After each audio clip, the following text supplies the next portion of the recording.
نحمده ونصلي على رسوله الكريم اما بعد فاعوذ بالله السميع العليم من الشيطان الرجيم بسم الله الرحمن الرحيم رب اشرح لي صدري ويسر لي امري واحلل عقدة من لساني يفقهوا قولي رب يسر ولا تعسر وتمم بالخير۔ آج ہم سورۃ المومن سٹارٹ کریں گے، آیت نمبر 1 سے 12 تک ہم نے پڑھنی ہے۔ سورہ مومن کے بارے میں آپ کو یہ بتانا تھا کہ اس کا دوسرا نام سورہ غافر بھی ہے۔ اس کی پہلی یا تیسری آیت میں یہ لفظ آیا ہے، غافر کا مطلب ہوتا ہے بخشنے والا۔ تو اور بھی صورتوں کے نام دو دو ہوتے ہیں، جیسے اگلی جو سورۃ حامیم سجدہ ہے اس کا بھی نام بھی سورہ فصلت بھی ہے، اور جو سورہ بنی اسرائیل ہے اس کا ایک نام سورۃ الاسراء ہے۔ تو عربوں میں تو عربی قرآن اگر ہم دیکھیں تو ان میں سورہ فصلت، سورہ اسراء اور سورہ غافر ہی لکھا ہوا ہمیں ملتا ہے، اس لیے ہمیں پتہ ہونا چاہیے کہ ان صورتوں کے جن کے دو دو نام ہیں۔ تو سورہ مومن شروع کرتے ہیں۔ بسم اللہ الرحمن الرحیم۔ حامیم تنزیل الکتاب من اللہ العزیز العلیم۔ اس صورت کا آغاز حروف مقطعات حامیم سے ہو رہا ہے، اور یہ پورا ایک سلسلہ ہے 7 صورتوں کا جن کا آغاز حامیم سے ہوتا ہے، اس لیے ان صورتوں کو حوامیم بھی کہا جاتا ہے۔ تو یہ مکی صورتیں ہیں، ان کا موضوع جیسے میں نے آپ کو بتایا تھا کہ ان کا مرکزی مضمون جو ہے وہ توحید ہے، اور توحید میں سے بھی جیسے پچھلی صورت کا موضوع تھا عملی توحید، توحید عملی کے متعلق ہم بات پہلے بھی کر چکے ہیں کہ صرف زبان سے کہہ دینا ہی کافی نہیں ہے لا الہ الا اللہ، بلکہ عمل کرنا اس کے مطابق۔ اللہ کو اگر ہم ایک مانتے ہیں تو ہر معاملے میں پھر اللہ کو ایک ہی سمجھا جائے، اور اپنی ضرورتیں اپنی حاجتیں اسی کے سامنے رکھی جائیں۔ حامیم، حامیم تنزیل الکتاب، اتارنا ہے کتاب کا، من اللہ اللہ کی طرف سے، العزیز العلیم جو بہت زبردست اور علم والا ہے۔ غافر الذنب بخشنے والا ہے گناہ کا، ذنب گناہ کو کہتے ہیں، غافر بخشنے والا۔ اس مفعول ہے۔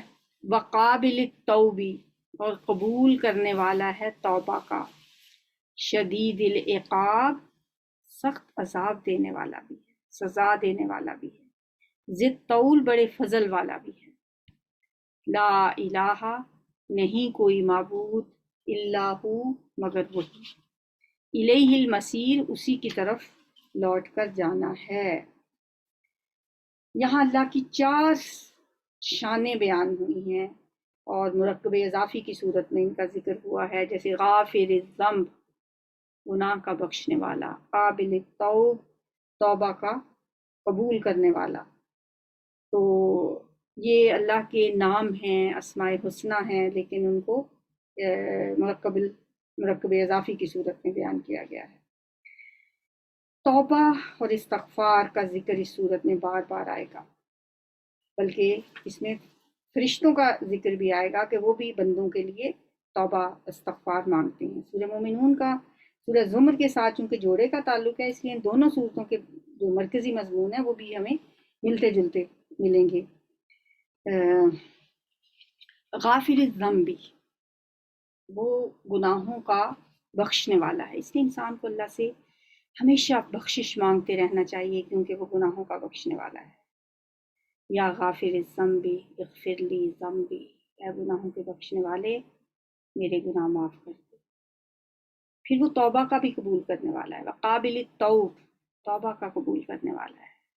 یہ بھی ہمیں اللہ سے توبہ بھی مانگتے رہنا چاہیے۔ یا قابل التوب اقبل توبتی، توبہ قبول کرنے والے میری توبہ قبول کر لے۔ اور بھی بہت ساری ہمیں دعائیں ملتی ہیں جو کہ مغفرت اور معافی اور توبہ کے لیے ہیں۔ دعا جو ہے نا دراصل وہ عبادت کا مغز ہے، الدعاء مخ العبادہ۔ ایک جگہ پہ کہا گیا ہے کہ الدعاء هو العبادہ، کہ دعا ہی اصل عبادت ہے۔ تو توحید فی العبادت اور توحید فی الدعاء یہ دونوں آپس میں لازم و ملزوم ہیں۔ عبادت کے لیے ہم نے سورہ زمر میں پڑھا بار بار، مخلص صلی الدین اس کی تکرار رہی، فد اللہ مخلصین لہ الدین، کہ اللہ سے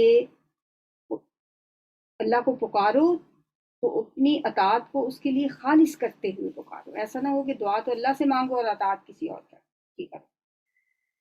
تو یا غافر الذنب وقابل التوب، یہ دو صفات ہو گئیں اللہ کی، دو شانیں ہو گئیں کہ اللہ توبہ کا، گناہ کا معاف بخشنے والا ہے، تو ہمیں اللہ سے بخشش مانگنی چاہیے. وہ تو توبہ کا قبول کرنے والا ہے، تو ہمیں ہمیشہ توبہ کرتے رہنا چاہیے، کیونکہ اللہ تعالیٰ کو توبہ کرنے والے بندے بہت پسند ہیں، جو اللہ کے سامنے عاجزی اختیار کرتے ہیں، جو اس کے سامنے توبہ کرتے ہیں. بلکہ وہ تو کہتا ہے نبی عبادی انی انا الغفور الرحیم، میرے بندوں کو بتا دو کہ میں غفور الرحیم ہوں. لیکن پھر اگلی جو آیتیں ہیں شدید العقاب، وہ سخت سزا دینے والا بھی ہے. تو اس طرح وہ سورہ ہجر کی بھی اس سے اگلی آیت میں وَأَنَّ عَذَابِي هُوَ الْعَذَابُ الْعَلِيمُ، میرے بندوں کو بتا دو کہ میں بخشنے والا اور رحیم ہوں، لیکن وَأَنَّ عَذَابِي هُوَ الْعَذَابُ الْعَلِيمُ، لیکن میرا عذاب جو ہے وہ بھی بہت دردناک ہے. قرآن میں اکثر جگہ یہ دونوں وصف جو ہیں اللہ کے وہ ساتھ ساتھ بیان کیے گئے ہیں، تاکہ انسان ایک خوف اور امید کے درمیان میں رہے، صرف خوف میں ہی نہ رہے اور نہ ہی صرف اس سے اتنی امیدیں لگا لے کہ وہ اس گناہوں پہ دلیر کر دیں. تو انسان کو ہمیشہ بین رہنا چاہیے. یہاں بھی اللہ نے ایک طرف غافر الذنب قابل التوب، تو ساتھ ہی شدید العقاب، وہ سخت سزا دینے والا بھی ہے، ذی الطول بھی ہے، وہ بہت زیادہ فضل والا بھی ہے. طول کا مطلب ہوتا ہے فراخی، وسعت، بہت وسعت والا ہے، بہت فراخی والا ہے. لا الہ الا ہو، نہیں کوئی معبود مگر وہی، اس کے سوا کوئی معبود نہیں. الیہ المصیر، اسی کی طرف لوٹ کر جانا ہے، اسی کی طرف ہم سب انسانوں کو لوٹنا ہے. ما یجادل فی آیات اللہ، نہیں جھگڑا کرتے اللہ کی آیات میں الا الذین کفروا، مگر وہی جنہوں نے کفر کیا. یعنی اللہ کی آیات میں بحث و تمحیص اور خام خواہ کے جھگڑے اور بال کی کھال اتارنا، یہ کام جو ہے یہ کون کرتے ہیں؟ الا الذین کفروا، جو کفر کرتے ہیں. تو اے نبی صلی اللہ علیہ وسلم فلا یغررک، نہ دھوکے میں ڈالے آپ کو. غرہ یغر، دھوکا ہوتا ہے نا، دنیا کو بھی کہا گیا ہے متاع الغرور، یہ دھوکے کا سامان ہے، تو اسی سے یہ لفظ ہے یغرر کا، دھوکے میں ڈالے آپ کو. تقلبہم، ان کا چلنا پھرنا، یہ بہت دفعہ ہم پہلے بھی پڑھ چکے ہیں کہ ان لوگوں کا چلنا پھرنا مینس کہ ان کی خوشحالی آپ کو دھوکے میں نہ ڈالے. فی البلاد، شہروں میں یہ لوگ دندناتے پھرتے ہیں، شہروں میں ان کی چلت پھرت آپ کو کہیں دھوکے میں نہ ڈالے. یہاں مخاطب تو حضور صلی اللہ علیہ وسلم کو کیا گیا، لیکن مسلمانوں کو سمجھانا مقصد ہے کہ اے مسلمانوں، ان غیر مسلموں کے مادی وسائل، ان کی ترقیاں، ان کی ٹیکنالوجی، ان کی طاقت تمہیں کہیں مروب نہ کرتے. جیسے اقبال نے بھی کہا تھا نا، کہت تو یہ ہے کہ کافر کو ملے حور و قصور اور بیچارے مسلمان کو فقط وعدہ حور. تو ایسی سوچ نہ کہیں آپ کی ہو جائے کہ آپ سمجھیں کہ یہ دنیا تو ان لوگوں کو ہی ساری ملی ہوئی ہے. کذبت قبلہم قوم نوح، جھٹلایا ان سے پہلے قوم نوح نے، والاحزاب، اور گروہوں نے، من بعدہم، ان کے بعد بھی. وہمت، اور ارادہ کیا، کل امت، ہر امت نے، برسولہم، اپنے رسول کے متعلق، لیاخذوہ، کہ وہ گرفتار کر لیں اسے، کہ وہ پکڑ لیں اسے، مار ڈالیں اس کو. تو یہ ان لوگوں نے، ہر قوم نے اپنے اپنے رسولوں کے متعلق ایسا ہی ارادہ کیا. اب نبی صلی اللہ علیہ وسلم کی قوم بھی آپ کی جان کی دشمن بنی ہوئی تھی، تو آپ کو بتایا جا رہا ہے کہ اس سے پہلے قوم نوح نے بھی جھٹلایا، اور بھی بہت سے پیغمبر آئے اور ان کے گروہوں نے ان کو جھٹلایا، اور ہر ایک نے یہی اپنے نبی کے بارے میں ایسے ارادے کیے کہ ان کو پکڑ لیں اور ان کو نعوذ باللہ قتل کر دیں. وجادلوا، اور جھگڑتے رہے. جادلہ یجادلو، مجادلہ ہوتا ہے جھگڑنا، مجادلہ کرنا. اور انہوں نے جھگڑا کیا بالباطلی، باطل کے ساتھ، یعنی جھوٹی باتوں کے ساتھ. لیدھزو، تاکہ وہ پھسلا دیں، تاکہ وہ زائل کر دیں، بہی، اس کے ذریعے، الحق کا، حق کو.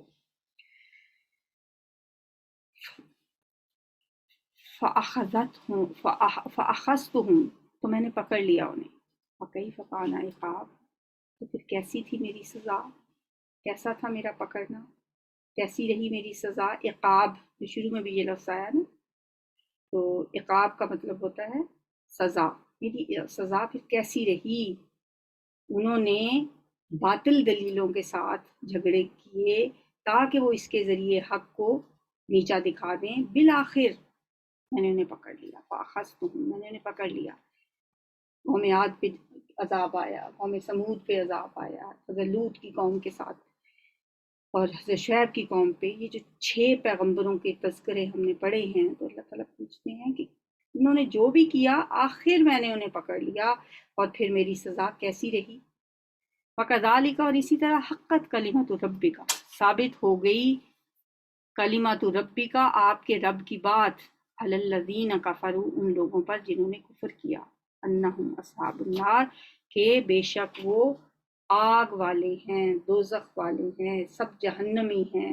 اللہ کے جس قانون کی زد میں یہ ماضی کے کفار آئے تھے، اب وہی قانون مشرکین عرب پہ بھی لاگو ہو چکا ہے، ثابت ہو چکی ان کے بارے میں آپ کے رب کی بات کہ یہ جہنمی ہیں۔ اب یہاں سے اگلی آیات بھی جو ہم نے پیچھے سورہ زمر کے آخر میں بھی پڑھا تھا کہ فرشتے اٹھائے ہوئے ہوں گے، تسبیح کر رہے ہوں گے اللہ کے عرش کے گرد، تو یہاں سے پھر وہی الفاظ شروع ہو رہے ہیں کہ میدان حشر میں جو اللہ کی عدالت کا جو اختتامی منظر ہم نے دیکھا سورہ زمر کی آخری آیت میں، تو اس کو ذرا ذہن میں رکھیں۔ تھا نا وَتَرَى الْمَلَائِكَةَ حَافِينَ مِنْ حَوْلِ الْعَرْشِ يُسَبِّحُونَ بِحَمْدِ رَبِّهِمْ، تم دیکھو گے کہ فرشتوں کو وہ گھیرے ہوئے ہیں عرش کو اپنے، اور اپنے رب کی تسبیح بیان کر رہے ہیں حمد کے ساتھ۔ تو ان حاملین عرش اور ان کے ساتھی فرشتوں کا ذکر اب یہاں پہ دوبارہ ہو رہا ہے۔ الذین یحملون العرش وہ فرشتے جو اٹھائے رکھتے ہیں عرش کو، حمل یحمل اٹھانا، عرش کو اٹھانے والے فرشتے، جو فرشتے جو عرش کو اٹھائے ہوئے ہیں، ومن حولہ اور جو اس کے ارد گرد ہیں، یسبحون وہ سب پاکیزگی بیان کرتے ہیں، تسبیح بیان کرتے ہیں، بحمد ربہم اپنے رب کی حمد کے ساتھ، ویؤمنون بہ اور اس پر پورا یقین رکھتے ہیں، پورا ایمان رکھتے ہیں، ویستغفرون للذین آمنوا اور وہ بخشش مانگتے ہیں ان لوگوں کے لیے جو مومن ہیں۔ سبحان اللہ، مومن بن جاؤ، پھر دیکھو فرشتے آپ کے لیے دعائیں کیا کیا کر رہے ہیں، مومنوں کے لیے کیا دعائیں مانگتے ہیں، وَيَسْتَغْفِرُونَ اور وہ بخشش مانگتے ہیں، لِلَّذِينَ آمَنُوا ان لوگوں کے لیے جو ایمان لائے، وہ دعا کرتے ہیں رَبَّنَا وَسِعْتَ كُلَّ شَيْءٍ رَحْمَةً وَعِلْمًا، اے ہمارے رب تو نے گھیر رکھا ہے ہر چیز کو اپنی رحمت اور علم سے۔ مطلب بات کہاں سے شروع کرتے ہیں کہ یا اللہ تجھے پتہ تو ہر چیز کا ہی ہے، تو نے ہر چیز کو اپنے علم کے حساب سے ہر چیز کو اپنے گھیرے میں لیا ہوا ہے، تجھے ہر شے کا علم ہے، تیری رحمت ہر چیز پہ چھائی ہوئی ہے، پھر بھی ہم تجھ سے تیری رحمت طلب کرتے ہیں، اور زمین والوں میں سے جو لوگ مومن ہیں جو نیک ہیں ان کے لیے یا اللہ ہم بخشش مانگتے ہیں۔ اے ہمارے رب فاغفر للذین تابوا تو بخش دے ان لوگوں کو جنہوں نے توبہ کی۔ سبحان اللہ، توبہ کرنے والوں کے لیے فرشتے مغفرت کی دعا کرتے ہیں، تو ہمیں صرف کیا کرنا ہے؟ توبہ استغفار، تاکہ حاملین عرش وہ فرشتے جو عرش کو اٹھائے ہوئے ہیں ان کا مقام آپ خود ہی سمجھ لیں، وہ دعا کر رہے ہیں فاغفر للذین تابوا یا اللہ جو لوگ بخشش جو لوگ توبہ کرتے ہیں تو انہیں بخش دے، واتبعوا سبیلک اور جو تیرے راستے کی پیروی کرتے ہیں، یعنی جن لوگوں نے توبہ کی اور جنہوں نے تیرے راستے کی پیروی کی یا اللہ تو انہیں بخش دے، وقہم عذاب الجحیم اور انہیں دوزخ کے عذاب سے بچا۔ 3 چیزیں مانگ رہے ہیں یہاں تک اس آیت نمبر 7 میں کہ توبہ کرنے والوں کو یا اللہ تو بخش دے، اے اللہ تو ان کی جو لوگ تیرے راستے کی پیروی کرتے ہیں تو انہیں جہنم کے عذاب سے بچا لے۔ 2 چیزیں۔ تیسری چیز ربنا اے ہمارے رب وادخلہم اور تو انہیں داخل کر دے جنات عدن ہمیشگی کے باغات میں، ملتی وعدتہم، جس کا تو نے ان سے وعدہ کیا ہے اپنے وعدے کے مطابق۔ یا اللہ ان مومنوں کو ان کی بخشش کر کے ان کو جنت میں داخل کر دے اور جہنم کے عذاب سے انہیں بچا لے۔ اور پھر صرف انہیں ہی نہیں، ومن صالحہ، اور جو نیک ہوئے خود بھی، اور جن کے پھر ومن صالحہ من آبائہم، اور جو نیک ہوئے ان کے آباء و اجداد، ان کے ماں باپ میں سے بھی جو نیک تھے، یعنی جب وہ دعا کرتے ہیں حاملین عرش مومنوں کے لیے، وہ کہتے ہیں یا اللہ یہ جو مومن ہیں ان کو بخش دے، ان کو جہنم کی عذاب سے بچا لے، ان کو جنات عدن میں داخل کرنا، اور ان کے آباء و اجداد میں سے بھی جو نیک تھے، وازواجہم، اور ان کی بیویاں، وذریاتہم، اور ان کی اولاد میں سے بھی، ومن صالحہ، جو نیک ہوں، یعنی ماں باپ میں سے، بیویوں میں سے، اولاد میں سے جو نیک ہیں، یا اللہ ان کو بھی جنتوں میں، عدن کی جنتوں میں داخل کرنا، جہنم کے عذاب سے بچانا، اور ان کو معاف کر دینا۔ انکا انت العزیز الحکیم، بے شک تو ہی ہے زبردست اور حکمت والا۔ کتنی خوبصورت دعائیں ہیں، اور پھر کرنے والے فرشتے ہیں۔ ملیں گی کن کو یہ دعائیں؟ ہم ایسے کہتے رہتے ہیں نا، میرے لیے دعا کرنا، میرے لیے دعا کرنا، انہیں کہنے کی ضرورت ہی نہیں ہے، وہ خود ہی دعا کریں گے۔ آپ کو کیا کرنا ہے؟ آپ کو توبہ کرنے والے بننا، اللہ کے تواب بندے، جیسے سورت کے شروع میں ہی یہ لفظ جو آیا ہے نا، قابل التوب، اللہ توبہ قبول کرنے والا ہے۔ تم توبہ کرو تو صحیح، تم توبہ کرو، ایک تو اللہ تمہیں دیکھے گا کہ میرا بندہ میرے آگے توبہ استغفار کر رہا ہے، رجوع کر رہا ہے، معافیاں مانگ رہا ہے، اور دوسرے فرشتے پھر آپ کے لیے دعائیں کر رہے ہیں۔ پھر فرشتے کیا دعا کرتے ہیں اگلی؟ وقہم السیئات، اور ان کی برائیاں دور کر دے، انہیں برائیوں سے بچا۔ برائیاں کون سی؟ آخرت کے عذاب بھی برائیاں ہیں، گناہ بھی برائیاں ہیں۔ ومن تق السیئات، اور جو بچا لیا گیا، تقوی سے ہے نا یہ لفظ، تقوی کا مطلب یہ ہوتا ہے بچنا۔ واقعہم، یہ بھی بچنا ہے، بچنے کو کہتے ہیں۔ ربنا آتنا فی الدنیا حسنہ وفی الآخرۃ حسنہ وقنا عذاب النار، یہ وہی لفظ ہے جو وہاں پہ ہے وقنا ہمیں بچا، یہاں ہے واقعہم، فرشتے کہہ رہے ہیں نا ان کو بچا سیئاتی، برائیوں سے۔ ومن تق السیئاتی، اور جو بچا لیا گیا برائیوں سے، یومئذ، اس دن، فقد رحمتا، اے اللہ تو نے اس پہ بڑا ہی رحم کیا، تو نے اس پہ بڑی مہربانی کی، یقیناً تو نے اس پہ مہربانی کی، تیری رحمت ہو گئی اس پہ جو اس دن بچا لیا گیا برائیوں سے، یعنی آخرت کے عذابوں سے۔ وذالک هو الفوز العظیم، اور یہ بہت بڑی کامیابی ہے۔ فوز العظیم کا لفظ پہلے بھی کئی دفعہ آیا، کامیابی، بہت بڑی کامیابی۔ دنیا میں ہماری فوز العظیم اور ہی ہوتی ہے، ہم سمجھتے ہیں کہ بس اعلیٰ تعلیم، اعلیٰ ڈگری، اعلیٰ جاب، اچھا گھر گاڑی، بس اللہ کی دوڑ یہیں تک ہے، یہ انہی چیزوں کو ہم کامیابی سمجھتے ہیں۔ لیکن اللہ کے نزدیک کون سی کامیابی ہے؟ کہ جو اس دن برائیوں سے بچا لیا گیا، عذابوں سے بچ گیا، فذالک هو الفوز العظیم۔ یہ تو ہو گئی ان کی بات، مومنوں کی، جن کے لیے حاملین عرش دعائیں کرتے ہیں۔ ان الذین کفروا، بے شک جن لوگوں نے کفر کیا، ینادون، انہیں پکار کے کہا جائے گا، ندا دینا ہوتا ہے نا، پکارنا، انہیں پکارا جائے گا۔ لمقت اللہ اکبر، کہ بلا شبہ اللہ کا غصہ کرنا زیادہ بڑا تھا، اللہ کی ناخوشی زیادہ بڑی تھی، من مقتکم انفسکم، تمہارے اپنے آپ پر غصہ کرنے سے۔ لمقت اللہ، ناراضگی، غصہ، ناخوشی، اللہ کی ناخوشی، اللہ کی ناراضگی، اللہ کی کا غصہ کرنا اکبر، زیادہ بڑا تھا، کس سے؟ من مقتکم انفسکم، تمہارے اپنے آپ پر غصہ کرنے سے۔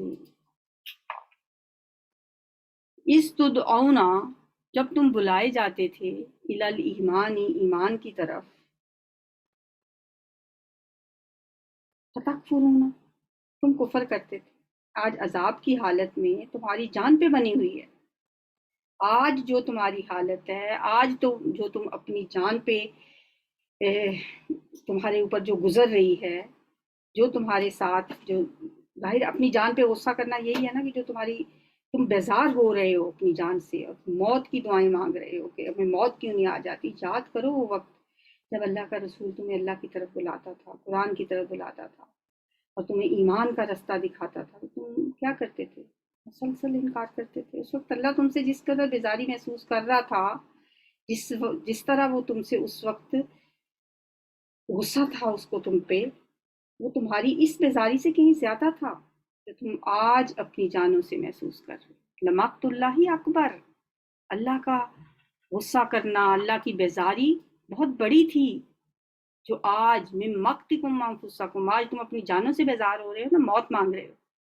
وہ وقت بھول گئے؟ استدعون الی الایمان، جب تمہیں ایمان کی طرف بلایا جاتا تھا، فتکفرون، پر تم انکار کر دیتے تھے.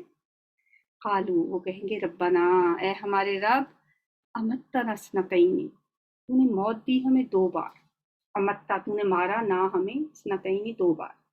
واحییتنا اثنتین، اور تو نے زندہ کیا ہمیں 2 بار.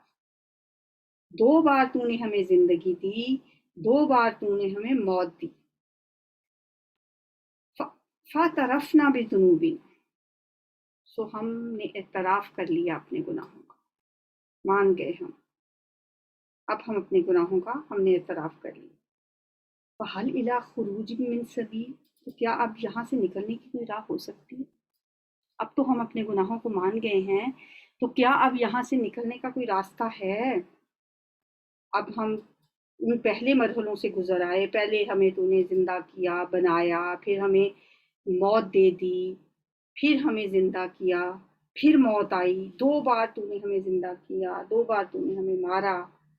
ان مرحلوں سے ہم گزر آئے ہیں، تو یا اللہ اب اس مرحلے سے گزرنے کا کوئی طریقہ تو ہوگا. اے رب، ایک دفعہ ہمیں اس عذاب سے بچا لے، ایک دفعہ اس سے جان چھڑانے کا موقع دے دے. اب یہ جو 2 بار موت کی بات ہے، سورہ بقرہ میں بھی پڑھ کے آئے ہیں، کیف تکفرون باللہ وکنتم امواتا فاحیاکم ثم یمیتکم ثم یحییکم ثم الیہ ترجعون. تم کیسے کفر کرتے ہو اللہ کا؟ حالانکہ تم مردہ تھے تو اس نے تمہیں زندہ کیا، پھر وہ تمہیں مارے گا، پھر زندہ کرے گا، پھر تم اسی کی طرف لوٹائے جاؤ گے. یہ سورہ بقرہ میں تھا. یہ موت دراصل کیا ہے کہ جب اللہ تعالیٰ نے انسان کی پہلی تخلیق کی تو عالم ارواح میں اس کی روح پیدا ہو گئی. عالم ارواح کی یہ زندگی پوری شعور کے ساتھ تھی، اسی لیے تو وہاں تمام روحوں سے عہد لیا گیا تھا نا، الست بربکم قالوا بلا، جسے عہد الست کہا جاتا ہے. تو پھر اس کے بعد عہد لینے کے بعد اللہ نے تمام روحوں کو موت کی نیند سلا دیا. یہ ہر انسان کی پہلی موت تھی جو عالم ارواح میں اس پہ وارد ہوئی تھی. اس طرح تمام روحوں کو گویا ایک اللہ تعالیٰ نے ایک جگہ پہ رکھ لیا، محفوظ کر لیا ان روحوں کو. تو جو روح ابھی تک دنیا میں نہیں آئیں، جو روحیں، وہ ابھی تک اسی کیفیت میں ہیں. پھر جب عالم خلق میں انسان پیدا ہوتا ہے، ماں کے پیٹ میں لوتھڑا جسم کا تیار ہوتا ہے، تو اس کی روح کو عالم ارواح سے لا کے اس میں منتقل کر دیا جاتا ہے.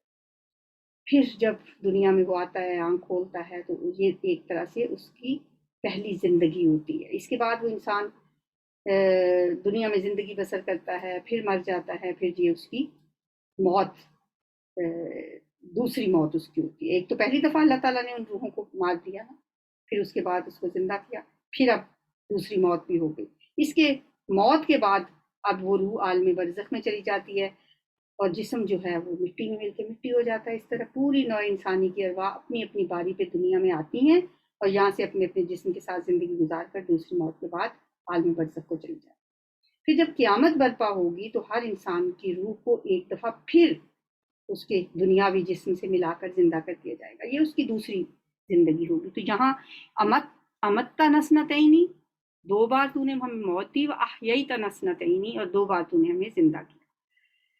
تو یہ اس کا مطلب ہے. ذالکم، یہ یعنی یہ عذاب، بِأَنَّهُ، بے شک اس وجہ سے ہے کہ اذا دعی اللہ، جب پکارا جاتا تھا اللہ کو، وحدہ، اکیلے کو، کفرتم، تم اس کا انکار کرتے تھے. وہیں یشرک بھی، اور اگر کسی کو شریک ٹھہرایا جاتا تھا بھی اس کے ساتھ، تؤمنو، تم مان لیتے تھے. الحکم للہ العلی الکبیر، اب تو حکم اللہ ہی کا ہے جو نہایت بلند اور بہت بڑا ہے. اب اسی کی بات چلے گی، اب اسی کا حکم چلے گا. اسی کی بڑائی ہوگی۔ اب تمہارا کوئی مشورہ، تمہاری کوئی بات اب نہیں مانی جائے گی، کہ نہ قبول کی جائے گی۔ اگر تم کہتے ہو کہ دنیا میں ہمیں دوبارہ بھیج دیا جائے، یہ بھی اب ممکن نہیں ہے۔ ایک ہی زندگی ملی تھی، اس زندگی میں جو بھی تم نے کرنا تھا وہ کر لیا۔ اس دنیا میں تو تم شرک کو اولیت دیتے رہے، توحید سے انکار کرتے رہے۔ جب اللہ اکیلے کو پکارا جاتا تھا تو وہ تمہیں اچھا ہی نہیں لگتا تھا۔ جب اس کے ساتھ کئی اور معبود بنا لیے جاتے تھے جو تم کہتے تھے کہ یہ ہمیں اللہ تک پہنچائیں گے، یہ وسیلہ بنیں گے، پھر تم بڑے خوش ہوتے تھے۔ اکیلے اللہ کو تو تم پکارتے ہی نہیں تھے۔ آج اس اکیلے اللہ کا حکم چلے گا جو بہت بلند اور بہت برتر ہے۔ آج دعا انشاءاللہ ہم کل کریں گے، جو اس ہفتے کی دعا ہوگی۔ آج دعا مانگ لیتے ہیں۔ کچھ لوگوں نے دعا کے لیے کہا ہے۔ ہماری ایک اسٹوڈنٹ ہے، ان کے بھائی بہت بیمار ہیں، اللہ تعالیٰ ان کو بھی صحت عطا فرمائے۔ ہمارے متاثرین جو سیلاب ہیں ان کے لیے بھی، کیونکہ بہت تباہی ہو رہی ہے ہمارے ملک میں، اللہ تعالیٰ رحم فرمائے۔ اللہ تعالیٰ نے جن کو بچایا ہوا ہے ان کا فرض بنتا ہے کہ ان کی مدد کریں۔ اور اس سلسلے میں آپ اپنی اپنی جگہ پہ جو کچھ کر سکتے ہیں، دعا تو ہم کرتے ہی ہیں، دعا کے علاوہ ان کو دوا کی بھی ضرورت ہے، ان کو چیزوں کی ضرورت ہے، انہیں کپڑوں کی ضرورت ہے، پانی کی ضرورت ہے، کھانے کی ضرورت ہے۔ اب سوچیں ذرا، تصور کریں اپنے آپ پہ، اپنے آپ کو اس جگہ پہ رکھ کے دیکھیں کہ آپ کا پورا گھر نہیں رہا، اب آپ اکیلے 3 کپڑوں میں گھر سے باہر نکل آئے ہیں، اب آپ کن کن چیزوں کی ضرورت ہو سکتی ہے۔ آپ کھلے میدان میں پڑے ہیں یا کسی کیمپ میں پڑے ہوئے ہیں، یہ نہ دیکھیں کہ وہ فلاں تنظیمیں کر رہی ہیں، وہ تنظیمیں گھروں سے کچھ نہیں لے کے آتی، آپ ہی لوگ جمع کر کے ان کو بھیج دیں۔ اس کام میں پہلا قطرہ بنیں، بارش کا پہلا قطرہ، کیونکہ جب آپ کوئی کام شروع کرتے ہیں تو آپ کے ساتھ دینے کے لیے بے شمار لوگ ہوتے ہیں، لیکن لوگ بیٹھے سوچتے رہتے ہیں نا کہ ہم کس طرح کر سکتے ہیں، کیا کر سکتے ہیں، ہمیں نہیں پتا کس کو دیں، کون صحیح ہے، کس کی کو دی ہوئی چیز وہاں تک پہنچے گی بھی کہ نہیں۔ تو آپ میں سے ہر ایک جو قرآن پڑھنے والے ہیں، کم از کم اتنا کر لیں کہ جو ہم کپڑے نہیں پہنتے، جو جوتے ہم نہیں پہنتے، جو جرسیاں، جو سویٹر، جو چیزیں ہمارے پاس الماریاں بھری پڑی ہیں، ہمت کر کے جیسے زلزلے کے موقع پہ کیا تھا نا، وہ ساری چیزیں پہلے تو اپنے گھر کی نکالیں، پھر کچھ لفافے منگائیں، ان کے اندر پیک کریں پراپر طریقے سے، دھونے والے ہیں تو ان کو دھو لیں، پیک کریں، اور اوپر لکھیں زنانہ سوٹ ہے تو چھوٹا ہے یا بڑا ہے، یا بچوں کا ہے، یا پینٹ شرٹ ہے، یا کوئی شلوار قمیض ہے، مردانہ ہے، اس کے اوپر وہ سارا لکھ کے پیک کر کے لفافے بنائیں۔ پھر اپنے ارد گرد محلے میں اپنے دوستوں سے، اپنے ارد گرد لوگوں سے، ان سے اکٹھا کریں۔ پھر دیکھیں کون سی کوئی آرگنائزیشن جس پہ آپ کو ٹرسٹ ہے، کوئی بھی ہو سکتی ہے، خدمت مرکز والے ہیں، جماعت اسلامی والے ہیں، الہدا والے ہیں، بہت سے لوگ، بہت سی تنظیمیں دن رات اس کام میں لگی ہوئی ہیں، ان تک اپنی چیزیں اپنی ذمہ داری میں تھوڑی سی ہمت کر لیں۔ کیونکہ میں نے پرسوں صرف اپنی اسٹوڈنٹ سے کہا تھا، اس وقت میرا گراج بھی بھرا ہوا ہے چیزوں سے، کمرہ بھی سارا بھرا ہوا ہے، خود بھی میری بچی نے وہ کر کر کے چیزیں پیک کر کر کے ڈھیر لگایا پڑا ہے۔ ابھی میں ان کو بلکہ کلاس پہ آج میں جلدی اس لیے چھوڑنا چاہ رہی تھی کہ میں فون کروں اور ان کو وہاں تک پہنچاؤں۔ روز کے روز ٹرک جا رہے ہیں، جتنی چیزیں ہم بھیج رہے ہیں لوگ ان سے کہیں زیادہ ہیں۔ پانی کی بوتلیں دیں، دودھ کے ڈبے دیں، بسکٹ کے ڈبے دیں، جو جو چیزیں آپ دے سکتے ہیں۔ اللہ نے اگر آپ کو بچایا ہوا ہے تو اللہ تعالیٰ کا شکرانے کا یہی طریقہ ہے کہ ہم اپنے بھائیوں کی مدد کریں، کیونکہ اخوت اس کو کہتے ہیں، جو بے کانٹا جو قابل میں، تو ہندوستان کا ہر پیر و جواں بےتاب ہو جائے۔ یا رب لک الحمد کما ینبغی لجلال وجہک وعظیم سلطانک، اللہم صلی وسلم علی نبینا محمد۔ یا اللہ ہمارے ملک پاکستان پہ جو وبال آیا ہے، جو پریشانی آئی ہے، جو مصیبت آئی ہے، یا اللہ اسے دور فرما دے۔ یا رب العالمین ان بارشوں کا سلسلہ آپ ختم کر دے۔ یا اللہ یہ پانی کے رخ موڑ دے۔ یا اللہ غریبوں کی مدد فرما، بے گھروں کو یا اللہ گھر نصیب فرما دے دوبارہ سے۔ یا اللہ جو بچھڑ گئے ہیں، جو چلے گئے ہیں، ان کو صبر جمیل عطا فرما۔ یا اللہ جو بیمار ہیں انہیں شفائے کاملہ عاجلہ عطا فرما، جنہوں نے دعا کے لیے کہا ہے جن کے بھائی بیمار ہیں، یا اللہ ان کو بھی صحت کامل عطا فرما، تندرستی عطا فرما۔ یا رب العالمین بیماری بھی تیری طرف سے ہے، شفا بھی تیری طرف سے ہے، یا رب العالمین۔ اذهب الباس رب الناس واشف انت الشافی لا شفاء الا شفاءک شفاء لا یغادر سقما۔ سبحانک اللہم وبحمدک نشہد ان لا الہ الا انت نستغفرک ونتوب الیک۔ السلام علیکم۔